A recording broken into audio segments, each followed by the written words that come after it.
ശ്യാംപ്രകാശ് എന്ന് പറഞ്ഞാൽ ജിൻഡോ പറഞ്ഞത് വേറൊരു അർത്ഥത്തിലാണെങ്കിലും യഥാർത്ഥത്തിൽ ഇന്ന് മുഹമ്മദ് റിയാസ് ഹീറോ ആയ ദിവസമാണ്. യഥാർത്ഥത്തിൽ നിങ്ങൾക്ക് ഈ പറയുന്നത് എന്ത് പറയുമല്ലോ, ഇംഗ്ലീഷിൽ ഒരു സാധനം ഉണ്ടല്ലോ, ബ്ലെസ്സിങ് ഇൻ ഡിസ്ഗൈസ് എന്ന് പറയുന്നത് പോലെ ഇന്ന് മുഹമ്മദ് റിയാസിനെ ആ പരിപാടിയിൽ ഒഴിവാക്കി, പരിപാടിയിൽ നിന്നും അവഗണിച്ച് അപമാനിച്ച് ഒഴിവാക്കിയില്ലായിരുന്നുവെങ്കിൽ, മുഹമ്മദ് റിയാസ് ആ പദ്ധതിയിൽ പങ്കെടുത്തിരുന്നുവെങ്കിൽ ഒരു പരിപാടി പോലെ പോയേനെ. ഇതിപ്പോൾ ദേശീയപാതയിൽ സംസ്ഥാനത്തിൻ്റെ പങ്കെന്തായിരുന്നു, എന്തൊക്കെ വെല്ലുവിളികൾ നിങ്ങൾക്ക് നേരിടേണ്ടി വന്നു, റോഡ് ഷോ അടക്കം പറഞ്ഞുകൊണ്ട് നിരന്തര മാധ്യമങ്ങൾ പറഞ്ഞുകൊണ്ട് ആ പദ്ധതിയിൽ സംസ്ഥാനത്തിനുള്ള കൃത്യമായ ചലഞ്ച് ആൻഡ് റോൾസ് എന്തൊക്കെയാണെന്ന് കേരളത്തെ ബോധ്യപ്പെടുത്താൻ CPM-ന് കഴിഞ്ഞു, സർക്കാരിന് കഴിഞ്ഞു.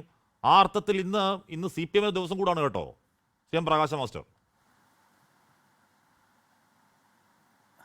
ഇതിൽ കോൺഗ്രസിനെ സംബന്ധിച്ചിടത്തോളം അവരുടെ നിലപാട് കഷ്ടം എന്നല്ലാതെ എന്താണ് പറയുക.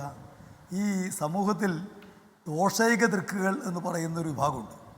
അത് ഏതൊരു നല്ല കാര്യത്തിനിടയിലും ദോഷം മാത്രം കാണാൻ ശ്രമിക്കുന്ന, അത് ചില ജീവികളുടെ ശീലമാണ്. ഏത് മെച്ചപ്പെട്ട സാധനം ഉണ്ടെങ്കിലും അഴുക്കിൽ പോയി പറ്റുന്ന ഒരു സമീപനമുണ്ടല്ലോ, അത് കോൺഗ്രസ് സ്വീകരിക്കുന്നത് ശരിയല്ല എന്ന് മാത്രമേ ഞാൻ അക്കാര്യത്തിൽ പറയുന്നുള്ളൂ.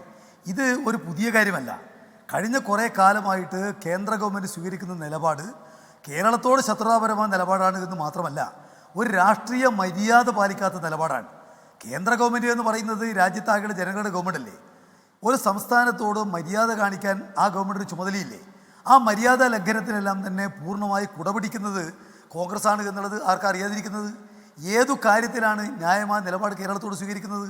ഭരണഘടനാ സ്ഥാപനങ്ങളെ, അതുപോലെ അധികാര സ്ഥാനങ്ങളെ, അതിനെല്ലാം ഉപയോഗിച്ചുകൊണ്ട് കേരളത്തെ ശരിപ്പെടുത്തുക എന്ന് പറയുന്ന നിലപാടല്ലേ കേന്ദ്ര ഗവൺമെൻറ് സ്വീകരിക്കുന്നത്. NH-ൻ്റെ വിഷയവുമായി ബന്ധപ്പെട്ട കാര്യം പറയുമ്പോൾ അതിനകത്ത് ഒരു കാരണവശാലും ഒഴിവാക്കിക്കൂടാത്തൊരു പേരാണ് മുഹമ്മദ് റിയാസിൻ്റെ എന്നുള്ളത് എല്ലാവർക്കും പകൽ വെളിച്ച പോലെ അറിയുന്നല്ലേ. 2014 നമ്മുടെ NHAI നോട്ടിഫിക്കേഷനിലൂടെ ഉപേക്ഷിച്ചിട്ടുള്ള ദേശീയപാത പ്രവർത്തനങ്ങളെ പുനരുജ്ജീവിപ്പിക്കുന്നതിന് ഏറ്റവും പ്രധാനപ്പെട്ട പങ്കുവഹിച്ചിട്ടുള്ള ആൾ മുഖ്യമന്ത്രിയും അതുപോലെ തന്നെ മുഹമ്മദ് റിയാസും അടക്കമുള്ള ആളുകളാണ്. അങ്ങനെയാണ് 2019 ആ പദ്ധതിക്ക് പുനരുജ്ജീവനം കിട്ടുന്നത്. ആ പദ്ധതിക്ക് ആവശ്യമായിട്ടുള്ള 1190 ഹെക്ടർ ഭൂമി ഏറ്റെടുക്കാൻ ആവശ്യമുള്ള നടപടികൾ സ്വീകരിക്കുന്നത് അതിൻ്റെ ഭാഗമാണ്. നമുക്കറിയാം, ഈ ദേശീയപാത 4 സംസ്ഥാനങ്ങളിലൂടെ കടന്നു പോകുന്നുണ്ട്: മഹാരാഷ്ട്ര, കർണാടക, തമിഴ്നാട്, കേരളം. ഒരു സംസ്ഥാനത്തോട് ചോദിക്കാത്ത നിലയിൽ ഇതിൻ്റെ ഭൂമിയുടെ വിലക്കെടുക്കുന്നതിൻ്റെ 25% കേരളം കൊടുക്കണം എന്നാവശ്യപ്പെട്ടത് ഇതേ കേന്ദ്ര ഗവൺമെൻറ്റാണ്, ഇതേ NHAI ആണ്. എത്ര കടത്ത് വിവേചനമാണ്! ഇത്ര ഗുരുതരമായ വിവേചനം ഉണ്ടായപ്പോൾ പോലും ഇത് അന്യായമായ നിലപാടാണ് എന്ന് കൃത്യമായി പറയാനും അതിനെതിരെ നിലപാട് സ്വീകരിക്കാനും കേരളത്തിലെ പ്രതിപക്ഷത്തിനോ 19 MP-മാർ ഉള്ള ഈ കേരളത്തിലെ കോൺഗ്രസ് ലീഗിനോ സാധിച്ചില്ല എന്നുള്ളത് നമുക്കറിയാവുന്ന കാര്യമില്ലേ. അപ്പോൾ ഞങ്ങൾക്കെന്തോ ഒരു മുഹമ്മദ് റിയാസിൻ്റെ പേര് വലിയ ചർച്ചയായി വരാൻ വേണ്ടിയിട്ടാണ് നരേന്ദ്രമോദി ഇത് ഉപേക്ഷിച്ചത് എന്ന് പറഞ്ഞാൽ കഷ്ടമെന്നല്ലാതെ എന്താ പറയുക. അത്തരമൊരു വിഷയത്തിന് മേലെ BJP എടുത്തിരിക്കുന്ന നിലപാടുകൾ കണ്ടില്ലേ. അല്ല ഇതിൽ മുഖ്യമന്ത്രി പിണറായി വിജയന്റെ പേരുണ്ട് എന്ന് പറഞ്ഞാൽ നമ്മൾ ഇന്ന് രാവിലെ പത്രങ്ങളിൽ കൂടെയാണ് അറിയുന്നത്. ശ്രീ മുഹമ്മദ് റിയാസും പത്രത്തിൽ കൂടെ തന്നെ ആണ് അറിഞ്ഞിട്ടുണ്ടാവുക. മുഖ്യമന്ത്രി പിണറായി വിജയന്റെ പേര് ഇതിലുണ്ട്. ഇതിൽ പിന്നെ ഇങ്ങോട്ട് വന്ന് നിതിൻ ജയറാം ഗഡ്കരി, നേരത്തെ ശ്രീ ജിതിൻ ദേവ് പറഞ്ഞ ഗഡ്കരിയുടെ പേര് അതിലുണ്ടായിരുന്നു. അത് കഴിഞ്ഞ് Shri George Kurian, Shri K Krishnankutty, Shri MP Rajesh ഒക്കെ ഉണ്ട്, ശ്രീ സുരേഷ് ഗോപി ഒക്കെ ഉണ്ട്. അപ്പോൾ സംസ്ഥാനത്തിനെ പൂർണ്ണമായി ഒഴിവാക്കാൻ കേന്ദ്രം പ്ലാൻ ചെയ്തു എന്ന ആരോപണം നിലനിൽക്കുന്ന ആരോപണമാണോ? തീർച്ചയായിട്ടും. കാരണം ഈ പ്രവർത്തനത്തിൽ ഏറ്റവും മുഖ്യമായ പങ്കുവഹിച്ച ആൾ വരേണ്ടതില്ല എന്ന കാര്യം അവർ തീരുമാനിക്കുമ്പോൾ അവർ ഉദ്ദേശിച്ചത് കേരളത്തിൽ ആരും വരേണ്ടതില്ല എന്നാണ്. കാരണം അവർക്കറിയാം, പൊതുമരാമത്ത് മന്ത്രിയെ ഒഴിവാക്കിക്കൊണ്ടുള്ള NH-ൻ്റെ ഉദ്ഘാടനത്തിൽ കേരളത്തിലെ ഗവൺമെൻറ് പങ്കുവഹിക്കില്ല. അവർ കഴിഞ്ഞ കുറേ കാലമായിട്ട് NH-ഉമായിട്ട് ഉൾപ്പെടെ ബന്ധപ്പെട്ട് സ്വീകരിച്ച സമീപനം വെച്ചുകൊണ്ട് ഒരു കാരണവശാലും പങ്കെടുക്കില്ല എന്നുള്ള കാര്യം അവർക്ക് നേരത്തെ അറിയാം. അതുകൊണ്ടാണ് അവർ അദ്ദേഹത്തെ ഒഴിവാക്കിയത്. മാത്രമല്ല, ഞാൻ ചോദിക്കട്ടെ, രാജീവ് ചന്ദ്രശേഖർ പറഞ്ഞല്ലോ, രാജീവ് ചന്ദ്രശേഖർ എന്തോ NHAIയുടെ വികസനത്തിൽ വലിയ പങ്കുവഹിക്കുന്നതാണല്ലോ. അദ്ദേഹം ഈ BJP അധ്യക്ഷനായിട്ട് എത്ര മാസങ്ങളായി? NH-നെ പണി തുടങ്ങിയത് ഈ പറയുന്ന 4 മാസക്കാലം കൊണ്ടാണോ? അദ്ദേഹമാണ് കേരളത്തിൽ ഈ പരിപാടിക്കകത്ത് വരാൻ ഏറ്റവും യോഗ്യൻ എന്ന് പറയാൻ നാണമില്ലേ ഈ BJP ആളുകൾക്ക്? അദ്ദേഹമാണ് അത്രേ മഹാനായിട്ടുള്ള മനുഷ്യൻ. അദ്ദേഹത്തെ പങ്കെടുപ്പിച്ചിരിക്കുന്ന ഏത് മാനദണ്ഡത്തിന് മേലെയാ? ഏതോ ഒരു കേന്ദ്ര സഹമന്ത്രി എന്നുള്ള പേരിൽ. ഇവിടെ കേരളത്തിലെ എത്ര പ്രധാനപ്പെട്ട മന്ത്രിമാരുണ്ടായിട്ടുണ്ട്? ഈ കേരളത്തിലെ പ്രധാനപ്പെട്ട വകുപ്പുകൾ വഹിച്ച എത്ര കേന്ദ്രമന്ത്രിമാരുണ്ട്? അവരെയൊന്നും കാണാതെ രാജീവ് ചന്ദ്രശേഖർ എന്ന് പറയുന്ന കേന്ദ്ര സഹമന്ത്രിയെ ക്ഷണിച്ചു എന്ന് പറയുമ്പോൾ അവർക്ക് രാഷ്ട്രീയം എന്ന് പറഞ്ഞാൽ വെറും രാഷ്ട്രീയമല്ല, സങ്കുചിത രാഷ്ട്രീയം. നമ്മൾ ചില സ്ഥാനങ്ങളിൽ നിന്ന് പ്രതീക്ഷിക്കുന്ന മാന്യതയുണ്ട്. നമ്മൾ തേർഡ് റേറ്റ് പൊളിറ്റീഷ്യൻസ് ഒന്നും അല്ലല്ലോ ഈ കേന്ദ്ര ഗവൺമെൻറ്റിലെ മന്ത്രിമാരായിട്ട് വരേണ്ടത്.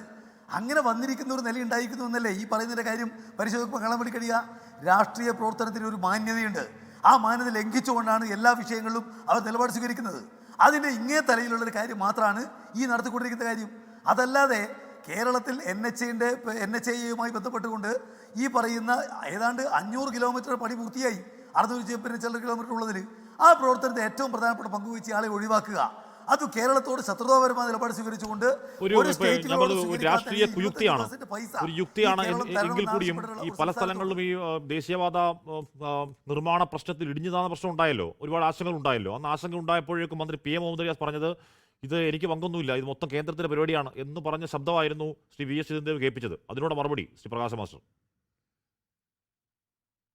അല്ല, അതിൽ ഈ നമ്മൾ NH വികസനവുമായി ബന്ധപ്പെട്ടുകൊണ്ട് അതിൻ്റെ എസ്റ്റിമേറ്റ് അംഗീകരണം, അതുപോലെ തന്നെ അതിൻ്റെ ടെൻഡർ, അതിന് ഗുണനിലവാര പരിശോധന, അതിനാവശ്യമായ നിലക്കുള്ള മറ്റ് പ്രവർത്തനങ്ങൾ, അവയെല്ലാം നിലവിലുള്ള നിയമം അനുസരിച്ച് ചുമതലപ്പെട്ടത് NHAയാണ്. സംസ്ഥാന ഗവൺമെൻറ്റിന് ആ നടത്തിപ്പിൽ യാതൊരു ഉത്തരവാദിത്വമില്ല. പൊതുമരാമത്ത് വകുപ്പ് നോഡൽ ഏജൻസി മാത്രമാണ്. അല്ല, നടത്തിപ്പ് ഉത്തരവാദിത്വം ഒന്നും തന്നെ പൊതുമരാമത്ത് വകുപ്പിനില്ല. അതാർക്കും അറിയാതിരിക്കുന്നത്? പദ്ധതിയുടെ നടത്തിപ്പ് സമ്പൂർണ്ണമായിട്ടും national highway authority of India നടപ്പാക്കുന്നതാണ്. എസ്റ്റിമേറ്റ് തയ്യാറാക്കുന്നതിൽ എന്തെങ്കിലും കേരളത്തിൽ നമ്മുടെ ഈ വകുപ്പിന് വല്ല ചുമതലയുണ്ടോ? അത് ടെൻഡർ ചെയ്യുന്നതിൽ വല്ല ചുമതലയുണ്ടോ? അതിൽ ഗുണനിലവാര പരിശോധനയിൽ വല്ല ചുമതലയുണ്ടോ? ഇല്ല. അപ്പം അതുകൊണ്ട് ആ ചുമതല NHAയ്ക്കാണ് എന്നല്ലാതെ വരെന്താ പറയുക? ആ പൂർണ്ണമായിട്ടും NHAയ്ക്ക്. എന്നാൽ അതിനാവശ്യമായിട്ട് സഹായം ഏറ്റുമാറി ചെയ്തിരിക്കുന്നത് കേരള ഗവൺമെൻറ്റാണ്, പൊതുമരാമത്ത് വകുപ്പാണ്. തടസ്സങ്ങൾ നീക്കാൻ മുന്നിട്ട് നിന്നത് ഞങ്ങളാണ്. സ്ഥലമെടുക്കാൻ ആവശ്യമായ നിലക്കുള്ള കാര്യങ്ങൾ ചെയ്തിരിക്കുന്നത് ഈ ഗവൺമെൻറ്റാണ്. ഇത് നടപ്പിലാക്കുന്നതിന് വേണ്ടി എല്ലാ ധാർമ്മികമായ പിന്തുണയും കൊടുത്തിരിക്കുന്നത് ഈ ഗവൺമെൻറ്റാണ്. അതിൽ നേതൃത്വം കൊടുത്തത് ഒരു സംശയം ഉണ്ടാവേണ്ട കാര്യമില്ല ബഹുമാനപ്പെട്ട കേരള മുഖ്യമന്ത്രിയും പൊതുമരാമത്ത് മന്ത്രിയുമായിട്ട് മറന്നുപോകുന്നത് എങ്ങനെയാ? മുഹമ്മദ് റിയാസിന്റെ പേര് പത്രത്തിലിട്ടില്ല എന്ന് കരുതി മുഹമ്മദ് റിയാസിന്റെ ദേശീയപാത വികസനത്തിലുള്ള പങ്ക് ആർക്കെങ്കിലും അറിയാത്തതാണ്? അങ്ങനെയൊന്നുമല്ല. ഞാൻ അങ്ങനെയൊക്കെ എത്താം. ശ്രീ VS ചിദംബരം ഇവിടെ നടക്കില്ല എന്ന് ആത്മാർത്ഥമായി ഉറച്ചു വിശ്വസിച്ച് പൊളിഞ്ഞുപോയ ആളുടെ പേര് നിങ്ങളുടെ മുൻ സംസ്ഥാന അധ്യക്ഷനാണ് ശ്രീ K സുരേന്ദ്രൻ എന്നാണ് പേര്. പത്രത്തിൽ ഇടാതിരിക്കുക മാത്രമല്ല, അല്ല പത്രത്തിലിട്ടില്ല, വിളിച്ചില്ല. ഇതിൽ പത്രത്തിലിടാതിരിക്കുക മാത്രമല്ല, അദ്ദേഹത്തെ വിളിച്ചു പോലും ഇല്ലല്ലോ. പത്രത്തിലിട്ടില്ല, പക്ഷേ ശിലാഫലകത്തിൽ കൊണ്ട് പേര് ഒത്തുവെച്ചിട്ടുണ്ട്. എത്രമാത്രം കടുത്ത അന്യായമാണ്. പക്ഷേ ശിലാഫലകത്തിൽ കൊണ്ട് പേര് ഒത്തുവെച്ചിട്ടുണ്ട്. എന്ന് പറഞ്ഞ് നേരത്തെ തീരുമാനിക്കുമ്പോൾ ഉണ്ടായിരുന്നു. അതാണ്. അപ്പൊ ഏത് ഭാഗത്ത് എപ്പോൾ വെട്ടണം? പിന്നീട് ഏതോ കുബുദ്ധികൾ വെട്ടിക്കളഞ്ഞതാണ്. അല്ല, ഞാൻ പറഞ്ഞു 7 ദിവസത്തെ കണക്ക് എനിക്ക് പറഞ്ഞു. എനിക്ക് സത്യം പറഞ്ഞാൽ എനിക്ക് രാജ്യത്തെ നിർദ്ദേശം പറഞ്ഞാൽ മനസ്സിലായില്ല. ഇപ്പൊ VS ചിദംബരം പറയാൻ മനസ്സിലാവുന്നില്ല. 7 ദിവസം മുമ്പ് അറിയാവുന്നതല്ലേ, അപ്പൊ അത് വേണമെന്ന് ആവശ്യപ്പെട്ട് പിന്നെ കത്തെഴുതിയോ എന്ന് ചോദിക്കുന്നത് മനസ്സിലായില്ല. പ്രകാശ മാസ്റ്റർക്ക് അതിൽ ക്ലാരിഫൈ ചെയ്യാൻ പറ്റുമോ? അല്ല, ഇത്തരം കാര്യങ്ങളിൽ സാധാരണഗതിയിൽ ചെയ്യാറുള്ളത് കേന്ദ്ര ഉപരിതല ഗതാഗത വകുപ്പ് കേരളത്തിലെ പൊതുമരാമത്ത് അധികാരിയുമായിട്ട് ചർച്ച ചെയ്യും. അവർ ചർച്ച ചെയ്തിട്ടാണ് ഈ പറയുന്ന പേരുകൾ തീരുമാനിക്കുക. ആ പേര് അവസാനമായിട്ട് അംഗീകരിക്കേണ്ടത് പ്രധാനമന്ത്രി പങ്കെടുക്കുന്ന പരിപാടി ആയതുകൊണ്ട് പ്രധാനമന്ത്രിയുടെ സെക്രട്ടേറിയറ്റാണ്. അങ്ങനെയാണ് പ്രൊസീജിയർ. ആ ഒരു പ്രൊസീജിയർ നടന്നിട്ടില്ലല്ലോ. പൊതുമരാമത്ത് വകുപ്പുമായിട്ട് എന്തെങ്കിലും ചർച്ചയുണ്ടായോ? ആരെ പങ്കെടുപ്പിക്കണമെന്ന കാര്യത്തിൽ എന്തെങ്കിലും നിലക്കുള്ള തീരുമാനമുണ്ടായോ? നിങ്ങൾ തന്നിഷ്ടം പോലെ നടപ്പിലാക്കി ഇതിന് സ്വകാര്യ കാര്യമൊന്നുമല്ലോ. ശരി. അല്ല ഇപ്പൊ ഞാൻ പറഞ്ഞത് ഒരു വീട്ടിൽ നിന്ന് കുടുംബത്തിലെ എല്ലാരെയും വിളിക്കണോ എന്നൊക്കെ ചോദിക്കാൻ ആരുടെയും വീടിന്റെ പാലുകാച്ചോ കല്യാണമോ അല്ലെങ്കിൽ നൂലിട്ടൊന്നും അല്ലല്ലോ ഇത്. ലോകത്തെവിടെയായാലും ഏത് സമയത്തും 24 വാർത്തകളും ഓഗ്മെന്റഡ് റിയാലിറ്റി പാക്കേജുകളും എക്സ്പ്ലെയിനറുകളും വിശദമായി കാണാൻ ഞങ്ങളുടെ YouTube ചാനൽ നിങ്ങൾക്ക് സബ്സ്ക്രൈബ് ചെയ്യാം.